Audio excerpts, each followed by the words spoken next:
Good morning, everyone. Day 2, you guys are looking so good.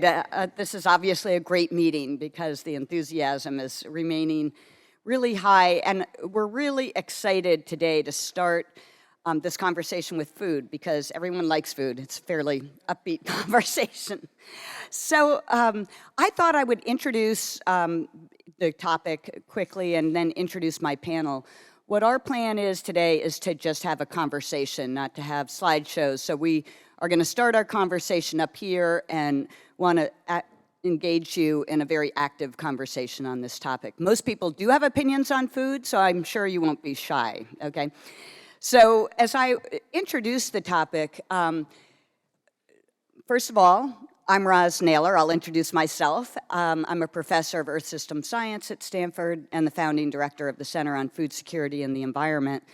I'm an economist by training, but have been working on food security and food policy issues around the world for the past 35 years.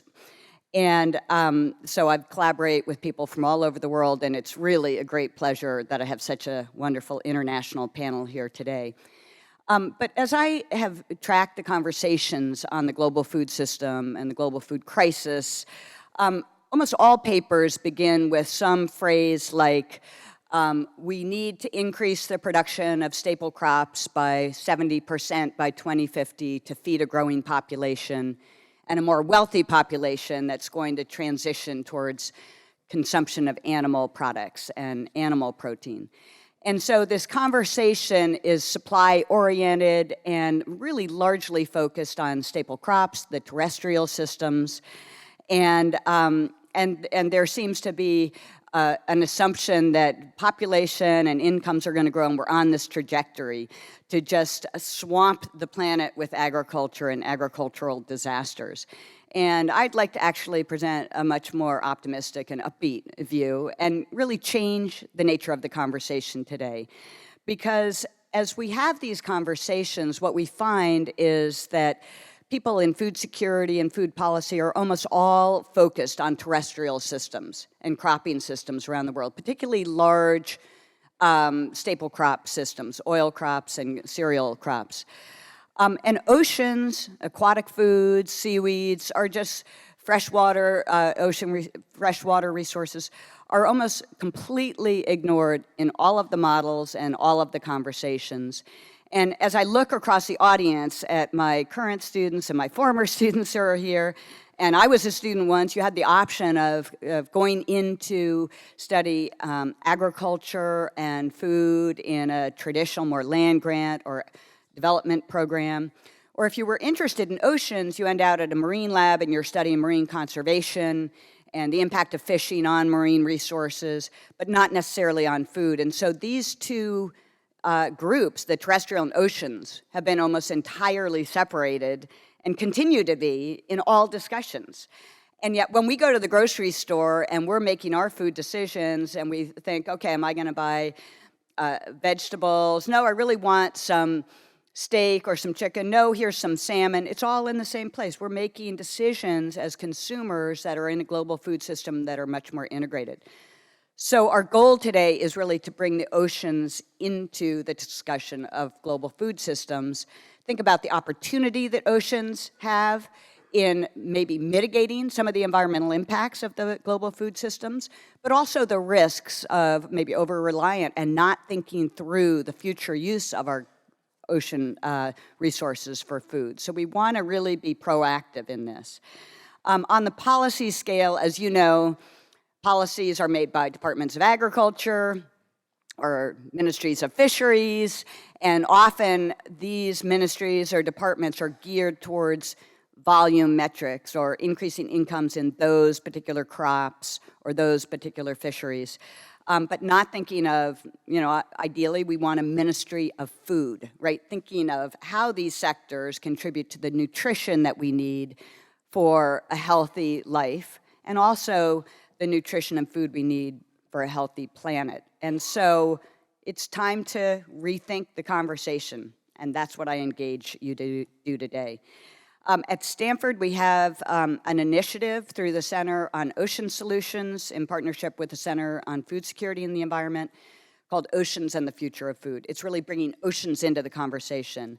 And through this, we're launching an initiative with partners throughout the world, particularly the Stockholm Resilience Center, on the Blue Foods Assessment, which really now puts oceans into the context of where are we going with our food system. So important, and many of you in this audience are already part of that discussion, so I hope you pipe into our conversation. So let me just give you 4 quick examples of why this is so important and why we need to engage you. I think all of you are totally aware of the issues of climate change, the consequences climate change is going to have on society, ecosystems, human health. I don't need to persuade you of that. And I would assume that many of you came to the meeting today thinking, if we eat less meat, beef and so forth, we are going to solve this problem. So many of you are connecting our food system to the climate change issue. And the Eat Lancet report, which I think many of you have read, really identified that rich countries in particular need to move away from meat and into more vegetable-based systems. And fish were not really included, but when we think about what are the alternatives, maybe we can afford the Impossible Burger in this room. Many can't. Many are looking for alternative kind of animal protein, and fish are an alternative. So are fish better? You know, can we produce fish sustainably to meet this huge demand as we cut beef consumption by half? That's what we want to talk about today as one level. Now, many consumers might make their decisions on meat based on the environment.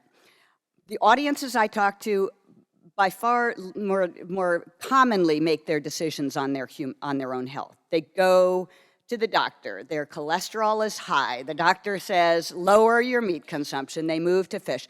Just for either reason, just a quick show of hands, how many of you in the past decade have moved away from red meat towards fish, just at the margin? Okay, so at least 2/3 of you. And we're moving for dietary reasons too. And so as we come to rely on fish as a more healthy substitute, how do we ensure that those fish that we're producing are nutritionally sound and healthy and free of toxins and so forth? And so these are the challenges we want to put forth up front. On the other side of the consumption, global hunger remains a big problem. Most people think, and most of the reports review global hunger as a problem of calorie deficits. And I have to tell you that in most areas of the world, apart from areas that are in protracted conflict, we've solved the calorie problem. We don't need just more staple crops for calories in most locations. Okay, but we do need crops for protein and also for hidden hunger, the lack of micronutrients, the lack of vitamins that many people suffer from and have cognitive and physical impairments throughout their lifetime because they don't get those early on. How can fish and aquatic food products really add to solving the hidden hunger problem and also reduce our large obesity problem? And then the fourth and final point I want to make is just on what do our food systems look like? You know, so many of my students come in and think all agriculture is just big industrial monocrop. And if you travel around the world, and even if you travel around much of the United States, it's much more diverse than that. And in fact, small-scale farmers comprise by far the majority of farmers around the world. Women are important in that mix. And in terms of fisheries, it's not just big trawlers, it's small-scale fishing communities that comprise a lot of the fishing activities and that are going to contribute to what we all see as our global food system. They already have and they will continue to. So in our discussion, I want to keep people in the middle of this food system, not just as consumers, but as producers. People are essential in this. So let me just introduce our panel, and I'll now leave it to my panel to solve all these problems and to carry on the discussion. We have a wonderful international panel. I'm going to introduce them quickly up front. Then I'm going to ask them a series of questions. We're going to engage in a little bit of conversation among us. We have a lot to talk about, but we promise not to dominate the whole thing. And then we'll open it up to your questions for at least 20 to 25 minutes. So first we have Shakuntala Dilsted from the World Fish Program. She's the research program leader for the value chains and nutrition aspects of world fish. And Shakuntala has been trained and had an academic position in Denmark for most of her career. In the past 10 years, I think she's been, or roughly 10 years, she's been at World Fish, leading their nutrition and value chain program.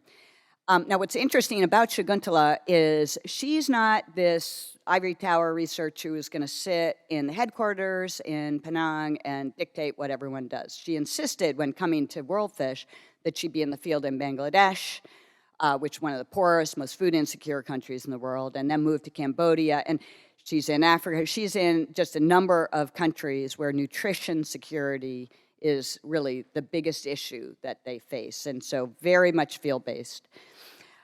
Next, we have Jorge Toro, who is coming from the Comunidad de Biodiversitas. I'm not great at my Spanish this morning, but Jorge was studying at the University of Arizona when he was doing his PhD in natural resource management and started collaborating with one of his colleagues on the social science side. And they decided to pull their intellect and energy together to form this Comunidad de Biodiversidad because they saw the community aspect and the biodiversity aspect had to go hand in hand. People and biodiversity needed to be integrated if we're going to solve both nutrition and natural resource problems. And so Jorge has been at the forefront of this activity in marine resource management, small-scale fisheries in Mexico, and has really great insights to contribute. Next, we have Ling Chao from the Jiaotong Shanghai University in China. And Ling grew up on an aquaculture farm in China. Through her sheer brains and energy, this woman has more energy than, well, maybe not Shakuntala, but most of us on this one. And made it to a high-level university in China, made her way to a PhD at the University of Michigan, where she studied natural resource management and statistics, and then came to Stanford for a postdoc at the Center on Food Security and the Environment. And we've been working together a lot on aquaculture issues and fishery issues. She's now back in China trying to solve some of these large problems. China's the big elephant in the room here. And finally, we have Sam Myers. I don't think he really needs any introduction. But Sam, we're really happy to have you on this panel because Sam brings not only the health and nutrition aspects, but he has studied this in so many different international contexts, and also in the context of climate change and what climate change actually means for our nutrition. And Sam really brings that integration of the terrestrial and marine. So I'm going to just get started with the conversation, and we'll leave it to the group to fill in the details. Shakuntala, good morning. Good morning. So you have focused on nutrition and particularly aquatic foods in both freshwater systems and marine systems. Why are fish so important to nutrition? What are the nutrition issues we should be worried about globally? Why are fish the answer? Thank you, Russ, and also thanks to my panel colleagues here. I hope you're going to have a good discussion, and I look forward to getting the comments and questions from the audience. Aquatic foods. First of all, when we, in the West, talk about fish, if I ask you to name the number of fish species, perhaps we get to 5 for most people, perhaps less. If I go to Bangladesh and ask about fish species, I would be getting over 150 names from the communities. And if I go to Cambodia, Myanmar, Laos, perhaps the most important aquatic foods, the names I would be getting, won't be fish as we know them, but it would be other animal source foods. So the most important thing to remember, one of the most important things to remember is the diversity of the systems from which we get aquatic foods, not only animal sources, but also plant sources, for example, the seaweeds. Why are these important? And the first thing I want to point out here is its contribution to nutrients. So you would read any papers about fish, and in the first 3 sentences, they would mention what's the amount of protein that comes from fish. If you read what I write about, perhaps there are many of my papers where I write about the nutrient contribution, and I don't even mention protein.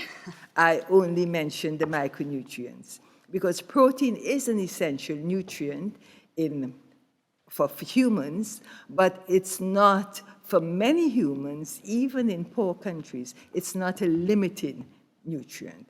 And also in human recommendations, dietary recommendations, there are no recommendations for animal protein. There is recommendation for the total protein of the diet. Then if I would look at the nutrients that I would focus on from aquatic foods, that would be first and foremost, not the big 3 as we know from the international community of iron, zinc, or vitamin A, but the first one I would focus on is vitamin B12. Because of the effects that vitamin B12 has on brain development and cognition, and thereby individual development, national and global development. So that's what I consider is important. Then you ask me again, why is it important? But this is just one of the multiple reasons that aquatic foods are vital. So that's nutrient contribution. One of the things that many people do not know is when you talk about plant source foods, you have the micronutrients are components of low bioavailability, whereas the micronutrients found in animal source foods, fish, are of very high bioavailability. So that's an important difference, and an important difference for mixing the two, the plant source foods and the animal source foods, terrestrial and aquatic food systems. Thirdly, the ways that fish are consumed in many countries by the poor and by people who depend on fish. The types of fish are different. They are not fillet of salmon or fillet of tilapia. You eat whole small fish, and thereby the waste and loss. Fish is considered to be one of the largest food groups with about 1/3 of loss. So you have much less waste, and you're making much more. You're getting much more benefits of the fish that the poor eat, the types of fish. And also the parts that are wasted, that are thrown away as non-edible parts, are the most nutritious parts. So it's a double whammy. And one of the most important factors, which also not many people even know about, is that on the plate of food, if you have some fish with your other foods, your staple food, your vegetables, your pulses, fish has an enhancing factor on the bioavailability of the micronutrients from the plant source foods. So on the plate of food, it enhances the contribution you get of nutrients from the whole plate of food. So I'll stop there. That's excellent. And this is our graphic up here. We're not showing slides, but Michelle Tillicher actually put together this because we want to emphasize this is the plate of food that is diverse. We're not just aiming for one silver bullet, we're aiming for the complementarity here. And I love that comment. So you're talking about relatively small-scale farmers and rural communities that are eating these fish. And Jorge, you are also working with small-scale farmers and communities. These communities are catching fish. They're often selling the fish. I'm curious as to whether they're also eating the fish and maintaining their own nutrition, and how the dynamic of these small-scale fisheries operates relative to other parts of the food system. You know, what's most important for us to go away from this meeting thinking about small-scale fisheries? Okay. Buenos días. Good morning. Thank you for the invitation. I'm very honored. Um, I want to answer the questions, and my main comments will be around management. And I will throw some numbers that I think is important to have in mind to have a scale of the magnitude of everything. As almost everybody knows, the population of the world is increasing every day, 7.5 billion people. 70% of the protein that the people in these countries in the world receive are mainly from fisheries and aquacultures. In some countries, around 25%, the developing countries, the main source of protein is from fish and aquaculture. So only 40.4 million people are fishing. It's a small part. But if you think in the whole value chain related in the process of fishing all the way to the plate, is 260 million people, 3.5% of the population of the world. And just numbers, it's all the time it's important to have a scale. And for the last 40 years, researchers, managers, governments, we have been jumping from a species-level management, quotas, minimum size, then we jump to ecosystem-based management, then we jump again to co-management, rights-based management, and all the possibilities that you can imagine. However, since 1975 to 2015, the number of fisheries overfished is increasing from 10% to 30% of the fisheries in the world. So we are doing something wrong. We are not all the time we are thinking about the management of the conservation of the species, of the ecosystem, of the biodiversity. But we never think about humans. We manage humans' behaviors. And I have been in this, I am 50 years old this year, and I have been in marine conservation and fisheries for 30 years. And I spend 70% of my life in meetings, and there is one common thing. Every time that I'm in a meeting is a fisherman, a buyer man, an NGO man, someone for the government man, and it's men. All the time are men in the decision-making tables. It's a fact. And I'm kind of tired of that. Really tired.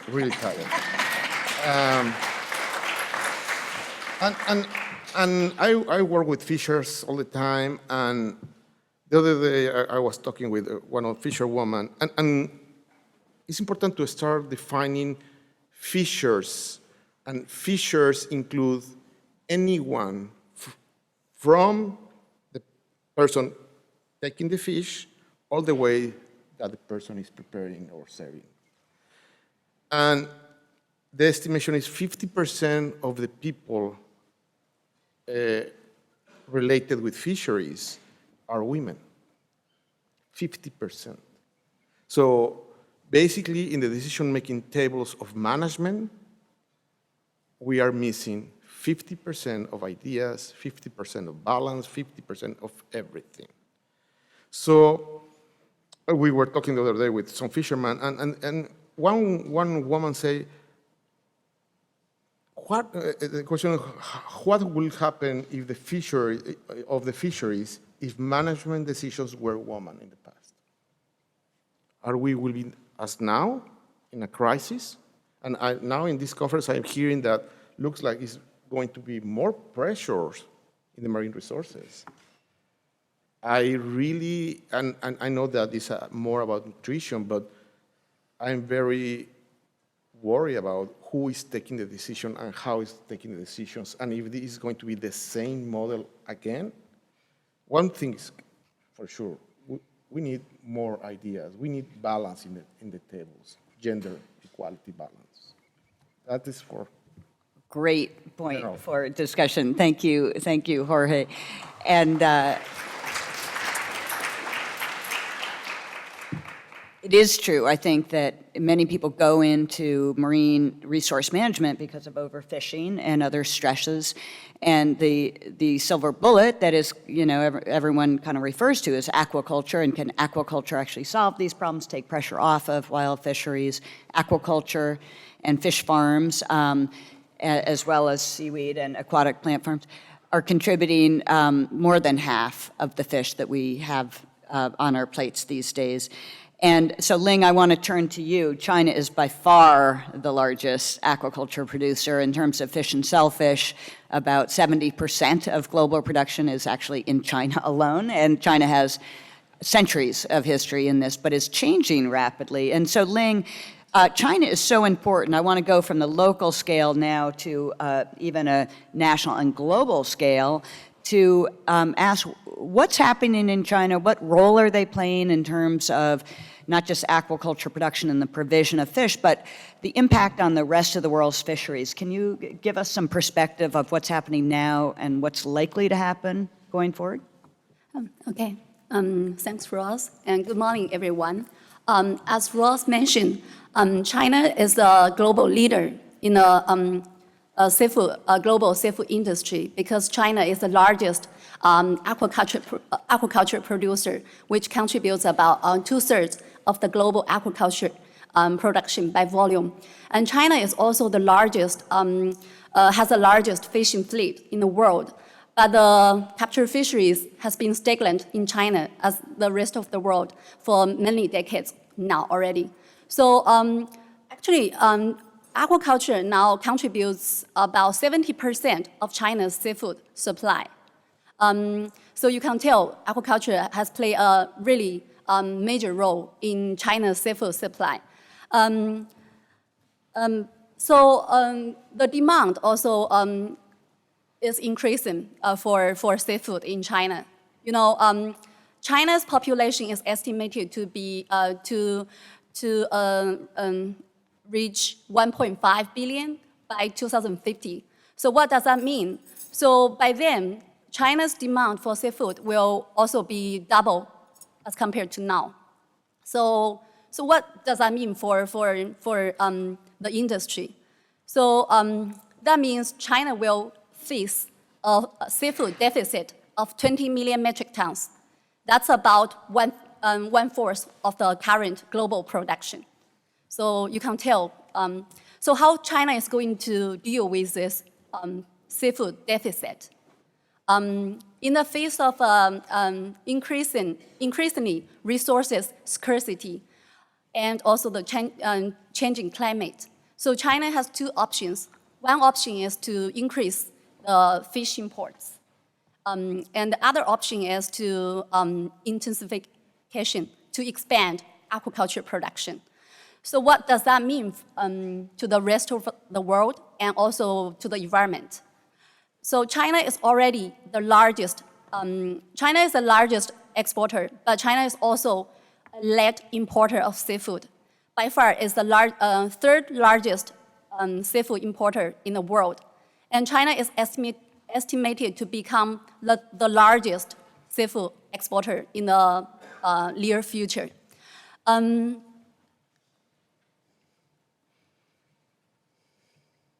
But the over-dependence on imported seafood can cause many problems. For example, like the food price hikes in the international market, which can have vast impacts on the low-income and middle-income families.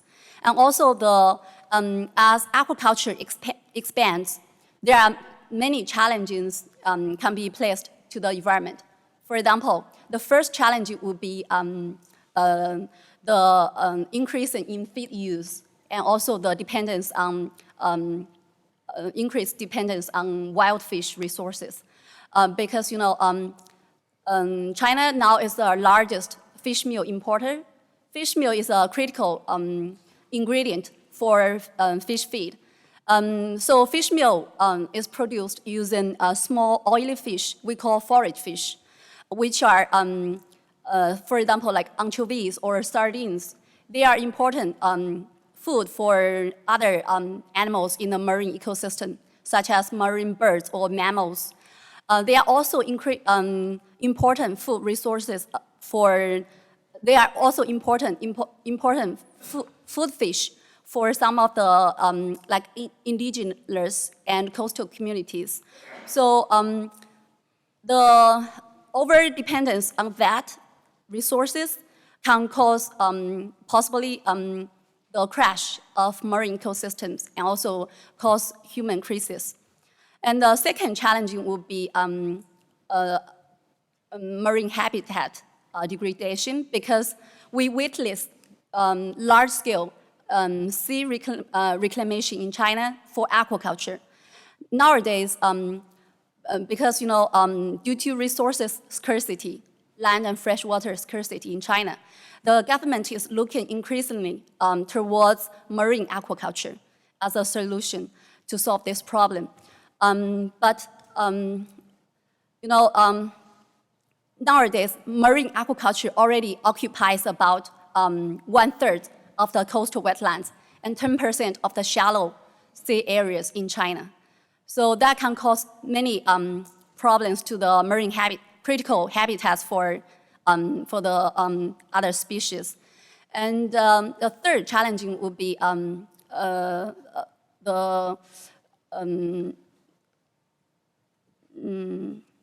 So the third challenging would be pollution issue because of the large scale, the expansion of aquaculture in China. So if you go to China, you can see you will be really amazed by the scale in China. And if not thinking about carrying capacity and unwise expansion of aquaculture can cause outbreak of diseases and also the outbreak of harmful algal blooms in China. There are several challenges exist because of the demand increasing and also the expansion of aquaculture in China. Thanks, Ling. Scale is an issue we want to raise in our discussion with you guys, because you can imagine a system that's small scale, that's working, like a mussel system, an integrated mussel seaweed system with some fin fish. But when you go to China and you see like the whole Monterey Bay times 5, completely covered with lines and nets and so forth, you can't even get a photo of this. I mean, scale is where China has gone because they're so big. And so scale is what we're going to be talking about when we go towards 10 billion people too. How do we craft this whole thing? And Sam, you have been working in food systems and nutrition for a long time and have seen scale at various levels, and also the interactions with climate and contributions of food systems to climate, but also climate impacts on food systems. As we move to marine systems, are we going to be more resilient? What are the risks we've seen in terrestrial systems too? Can you help us bridge some of the ideas of terrestrial and marine systems, particularly in the context of the future? Climate change, impacts on nutrition, what these systems are likely to look like. Small question, but he's a big person. Thank you, and thanks for including me on this really important and interesting panel. So we're facing a lot of challenges. Our own research, we published a paper this July where we've combined work we've been doing for years on how rising carbon dioxide levels in the atmosphere are actually reducing the nutrient quality of staple terrestrial food crops, with important reductions in iron and zinc and protein, among others. We published this paper this summer in which we combined that work with models that look at the impact of climate change itself, which is an independent effect from the CO2 effect on crop yields, and estimated that by 2050 we would see between 14 and 20% reductions in the amount of iron, zinc, and protein available in the global diet compared to the counterfactual of not having these effects. And so clearly, this issue of the role of aquatic foods in our diet is only going to get more and more important as nutrients like iron and zinc and protein are all obviously present in aquatic foods and more bioavailable, as Shakuntala said. So, I think it's worth maybe just stepping back a little bit and contextualizing the conversation. If you think about where we are right now in terms of the global food system, we have about 800 million people who don't get enough to eat, around 2 billion people who are micronutrient deficient, and a growing pandemic around the world of obesity and metabolic diseases. And clearly, aquatic foods have a really important role to play in at least 2 out of 3 of those dominant trends, the micronutrient deficiencies and the metabolic diseases, where aquatic foods can play a protective role. When we look toward the future, what we see is that we need to actually maintain historic increases in global food production to keep up with the kind of demand that Ling was just describing. And we have to do it, it's sort of this triple threat. So there's this historic increase in food demand combined with the fact that we're facing this series of environmental headwinds. So not just climate change, but things like pollinator declines in biodiversity loss, global pollution, which affects our capacity to produce food, resource scarcity of fresh water and land that Ling just mentioned. So there are a series of headwinds. And then the third piece of that is that we have to somehow do all of this while shrinking the ecological footprint of our food production system. So that is an enormous challenge. And when we think about how we're going to get from here to there, a lot of the things that we think about, I think, are relevant to both terrestrial and aquatic foods. So, the first things I think about are the really way upstream primary drivers, like we need to provide access to family planning for couples who want it around the world. That's just a no-brainer. And so, how do we, address the population question? Well, that's one way, and it also has huge benefits in terms of maternal and child health, as does educating girls and providing economic opportunities for women. We need to address these primary drivers like climate change. So we could make this problem easier by addressing some of these primary drivers, climate change, other kinds of environmental change, population growth. Then we need to think about waste. So we waste, somewhere around 30–40% of the food that is in our system, and aquatic food is no exception. So we need to think really seriously and aggressively, and we're starting to do that around the world, and it's actually really exciting, and we're starting to reduce food waste and use food much more efficiently. Then we need to think about the category of sort of dietary change, and that's where I think there's some really interesting nuance in this conversation. And then finally, how do we actually produce the food? And we need to embrace sort of sustainable intensification. We need to produce our food much more efficiently in terms of resource inputs of water, land, energy, agrochemicals, and the same thing for fish. And I think there is a lot of exciting work being done in aquaculture about how we produce food more efficiently and more sustainably. And so that's really important. I think one of the things that's sort of going through my head as I listen to our other panelists is that there are a lot of different kinds of aquatic foods. And one really huge issue, which I'm hearing, but maybe not totally explicitly, is this issue of equity, and that these local fisheries seem to be incredibly important, that fish is not the same thing for everybody around the world in terms of its nutritional importance. There are some people who absolutely depend on aquatic foods to have nutritional sufficiency of key nutrients. Most of us in this room are not in that group. For most of us, fish is a luxury, but it's not a necessity in our diet. And so it would seem to me that protecting local fisheries for people who absolutely depend on them would be one really important sort of policy dimension of this.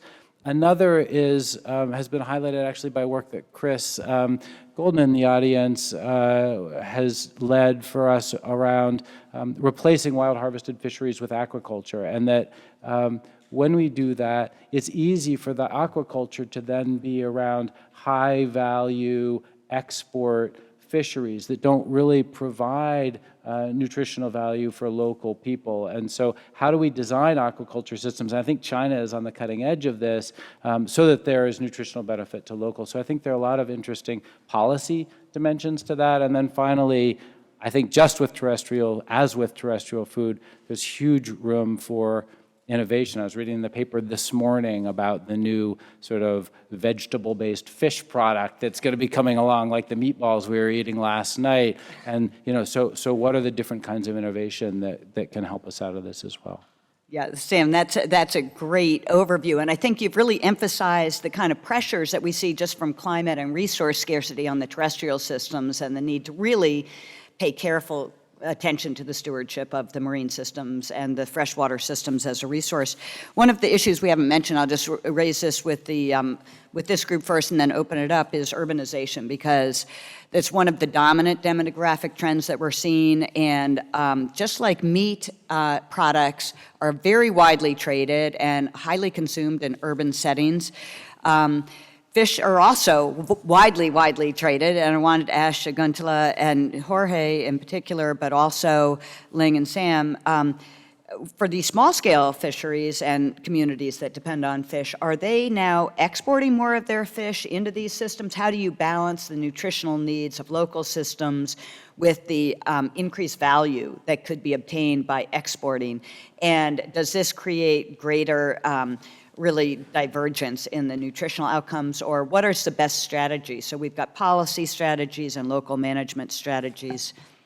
Do you guys want to address how much is exported versus kept at home? And Well, I know you have a strategy because at the Feed the Future, you really designed the right strategy for this. So I'll talk a bit and give an example that we've done in Bangladesh. Yes, China is by far the largest aquaculture. I think Bangladesh now ranks fourth on the global scale, which is amazing, thinking that it came from nowhere maybe 30 years ago, 20 years ago. So one of the, and I have been heavily engaged in this coming from a food systems perspective and a nutrition perspective, is how do you design aquaculture systems that benefit, that have multiple benefit in terms of producing food, but also income. You're not going to get anyone to engage in aquaculture if you don't make an income from it. And so that part of the production is sold for income and part of the production can remain for household consumption.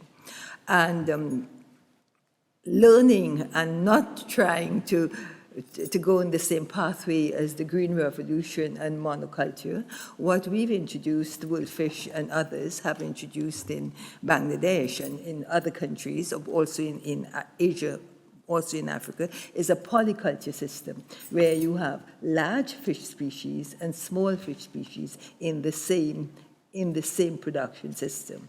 And much of the large fish is sold to the markets, and much of the small fish, one of the projects we've done in Bangladesh, wide scale, is about 40% of the small fish are sold and 60% are retained for household consumption. And that has something to do with the production system. So for large-sized fish, like carp species or tilapia, you put in fingerlings at one point in time, and you take them out of the system 6, 7, 8 months old. With the small fish species, they breed in the pond. So you have a continual production system, and thereby you have the ability to harvest throughout the production system and harvest small amounts, which you can then use for homestead consumption or sell to the local markets around you. So that's one way that aquaculture can be, you can have approaches for aquaculture production systems that both benefit income and benefit consumption. That's great. And so people can line up to the microphones if you'd like, but Jorge, in your small-scale fisheries, are they selling most of the fish? Are they actually, and would this change if women were actually in charge of more of the management? Yeah, in Mexico, the other day I was reading, Mexico is in second country buying basa from China. So it's more common, if you're in Mexico City, it's more common that you eat basa than Mexican fish. All the good products of Mexico move to China. And Japan and United States. So I don't want to even imagine the amount of energy and waste of everything, but it's just close. And However, the small-scale fishing communities, they eat fish, seafood, but not the high quality. The good quality go to exportation. Yeah. And then the second go to Mexico City. And the third class, the small fish, not the best quality, stay. But yeah, people eat seafood very common, and it's like main thing. That's interesting. Well, we have a lot of people at the mics, so, and we're happy to stay here as long as you want if the organizers let us. But, so however you want to start. Start over here, yeah. And introduce yourself, please. Hi, my name is Amalia Almada. I'm the Senior Program Manager at the Planetary Health Alliance. Thank you. Really excited to have this panel today. Thank you all so much. I have a question for Professor Cao. Thank you so much for outlining really well some of the big challenges for scaling aquaculture within China. I had a few questions for you about that. So you outlined fish meal, coastal habitat, and disease all as dimensions that are really a challenge in that space. But I was hoping you could speak to technological solutions that have been emerging in the space for alternative feed, moving offshore, and offshore also helping with some of that disease influence as well. I'd love to hear your response to that. Thank you. Thank you, Molly, for the question. China aquaculture has lots of challenges as we talked. The first challenge would be the feed issue. I think right now the industry, because the whole country now is promoting the concept ecological civilization. Many of you may heard of that phrase. So that goal is to build a resources saving and environmentally friendly society. So now the whole country is thinking about environmental protection. And then, the industry also has the same interest on that. So right now, the alternative feed ingredients has been promoted. So to replace the fish meal using the small forage fish, to save more food fish for other like poor people, they can like, especially from, because China mainly imports fish meal from South America. So to save those food fish, right now we use a lot of like alternative ingredients, such as like plant-based proteins and also algae and other animal processing byproducts and fish processing byproducts. So to replace the use of fish meal in feed and then to make it more sustainable and to also protect the marine ecosystems. And in terms of the moving offshore, because China's nearshore waters remain heavily polluted, and also because the conflicts of sea use with other sectors. Now the government is planning to promote offshore aquaculture in China. But does that mean a solution? I think there are other like new challenges for that, because even in the open ocean, first there will be economic risks, because you place a fish farm in the deep ocean, so the currents and other require this, like you have a high initial investment on that. And the second challenge would be the ecological impacts. For example, how to avoid fish escapees, how to avoid invasive species that might create other ecological problems to the open ocean. And the third one would be social impacts also, because the high initial investment of offshore aquaculture can really roll out of those small-scale producers, because they don't have that kind of power to enter, so they will be rolled out. So there are like new challenges also. Yeah, so I think really before now it's still at the starting stage. Before we really enter that, we need to make sure we understand the potential risks and what are the opportunities to solve that problem. Yeah. Thank you, Ling. And before we enter, you guys are well on the way of doing this, right, with 4 big farms already coming online offshore. So China's a really fascinating place to look at. Are all the questions people standing on this side too? Or just this side? Okay. Lining up. This side. We weren't sure what to do. Sorry, Allison Carlson, Forsythia Foundation. I'm sure you know what I'm going to ask. And I think this question would be for Drs. Ling and Myers. Can we scale aquaculture as needed or without worry, or do we need to worry about pollution of the ocean and people with antibiotics and the other chemicals that are used in aquaculture? I know this is a luxury first world problem, but for instance, I'm loath to eat farmed salmon. I don't think that's my expertise so much as Roz and Ling, so I'll let you all answer. Yeah, the question of scale, I think, is really essential because, and particularly in terms of equity, you can scale at these big offshore farms that have high economic risk but are going to be fairly high value, and they're not necessarily going to be accessible to types of consumers that Shakuntala is talking about.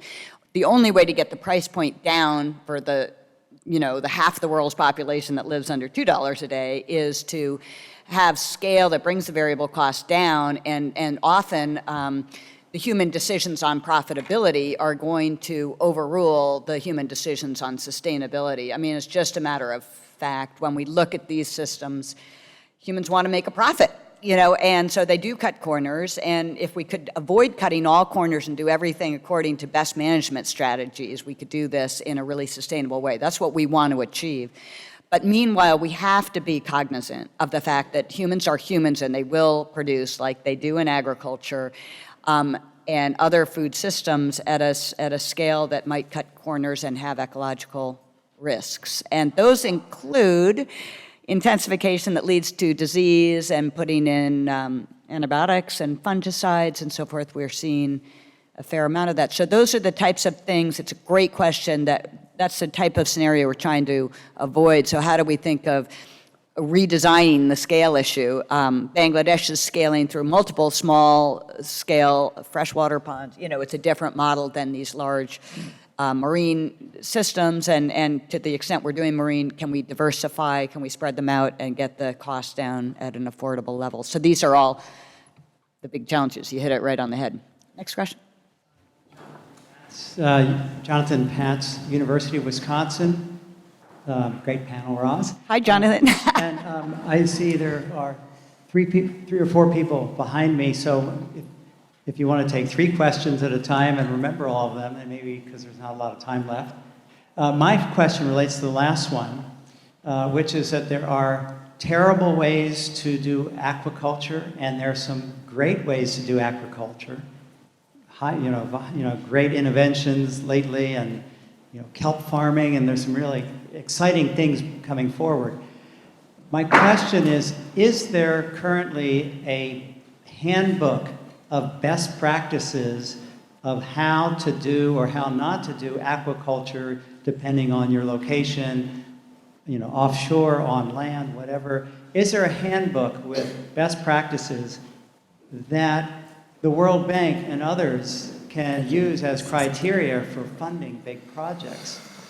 That's my question, and maybe we'll go, if you remember that question, I think we should take multiple questions if I were you. Yeah, we'll move on to that. There is best practices within the World Aquaculture Society for certain big commodity species. Shakuntala. I can make a comment on that. So the systems that, and this was started in Bangladesh, and it was not only on fish, it was a food systems approach.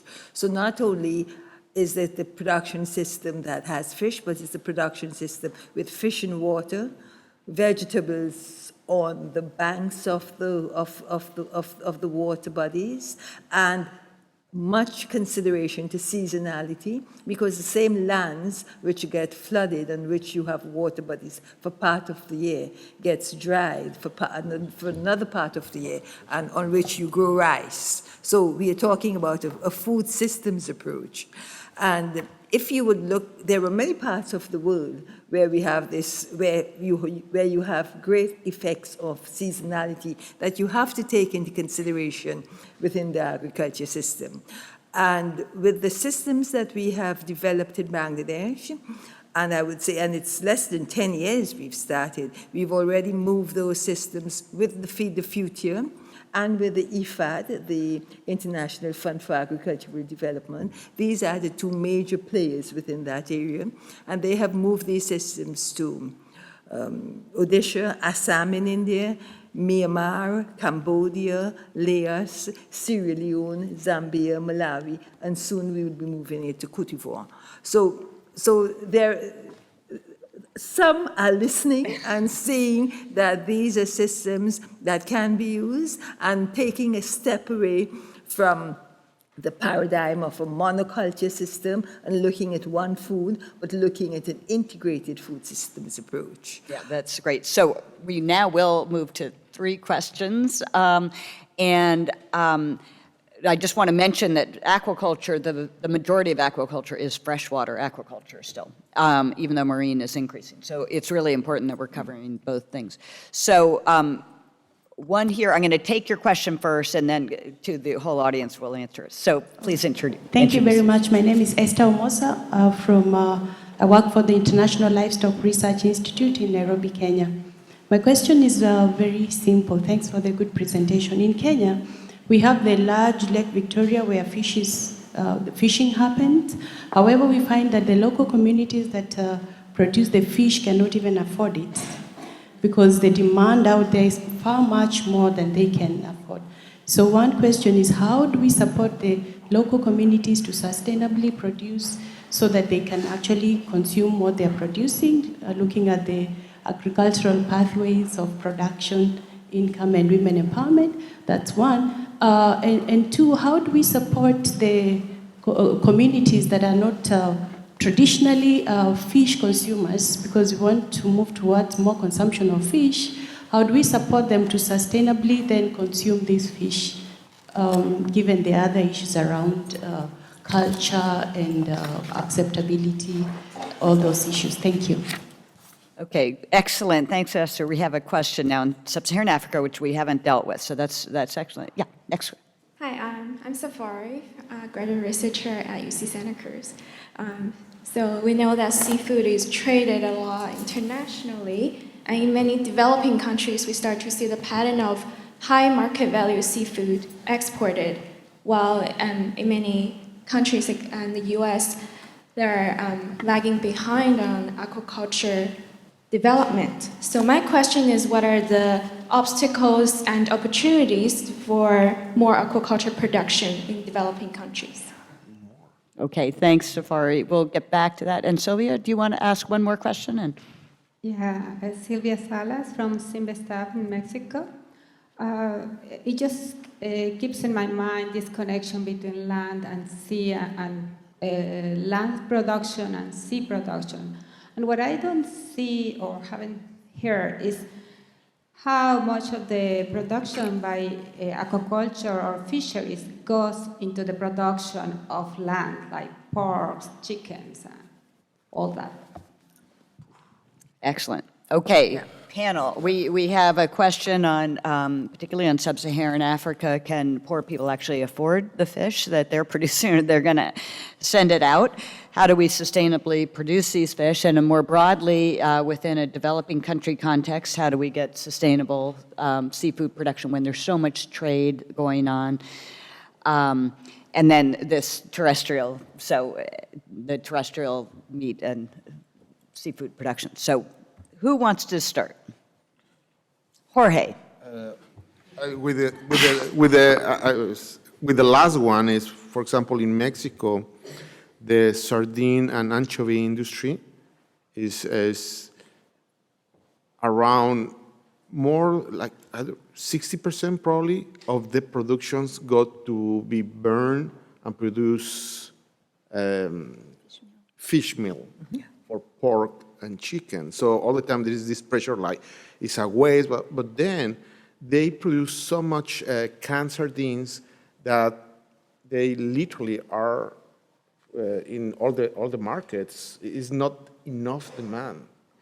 So, you know, it's important to start increasing the demand of that products. Yeah, that's such an interesting point, because we often say, how come we're shipping all these forage fish into fish meal and fish oil production for both livestock and aquaculture and not feeding it directly to humans?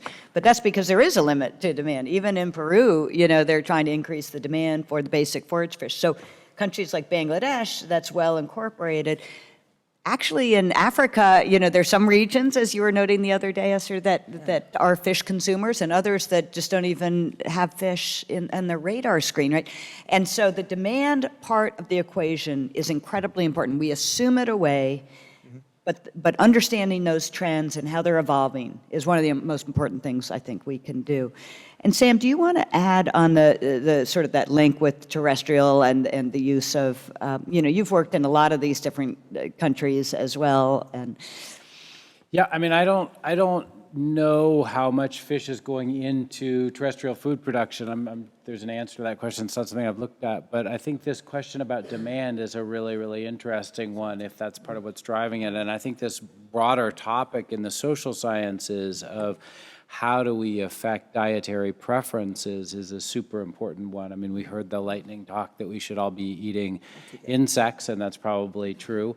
And I think actually diets are changing very rapidly, in fact, more rapidly than I would have guessed. But what are the things that we can do as policy instruments, as communications campaigns? You know, how do we get people to think about changing their diets? And, you know, that sounds like that's needed in some of these instances as well. yeah, excellent point.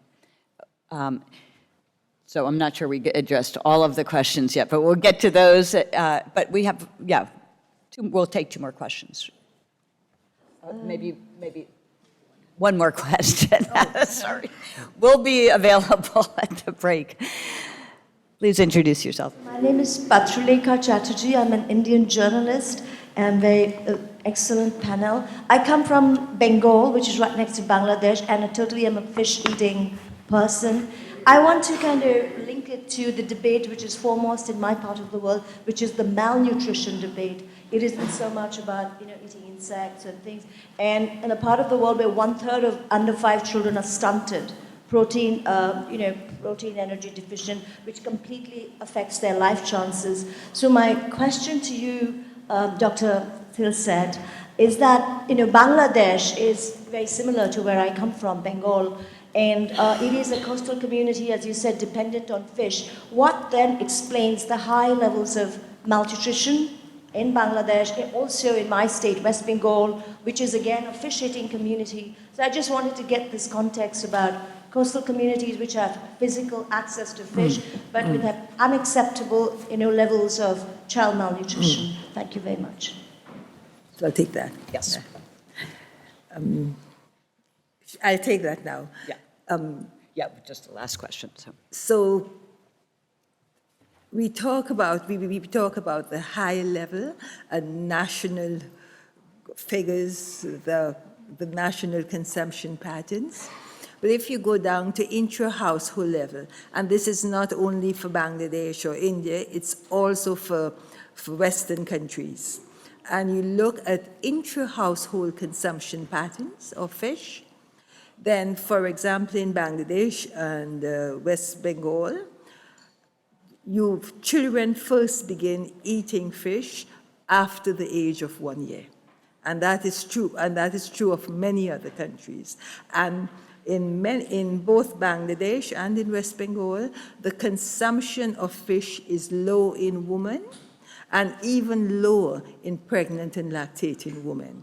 So yes, there is fish available, but the amounts consumed and the frequency of consumption in vulnerable population groups, like in the first 1,000 days of life, pregnant, lactating, and young children, needs to be increased. Thank you. Well, we're out of time. I want to thank all of you for your comments, but particularly thank the panel. They are just amazing, and they'll be around today.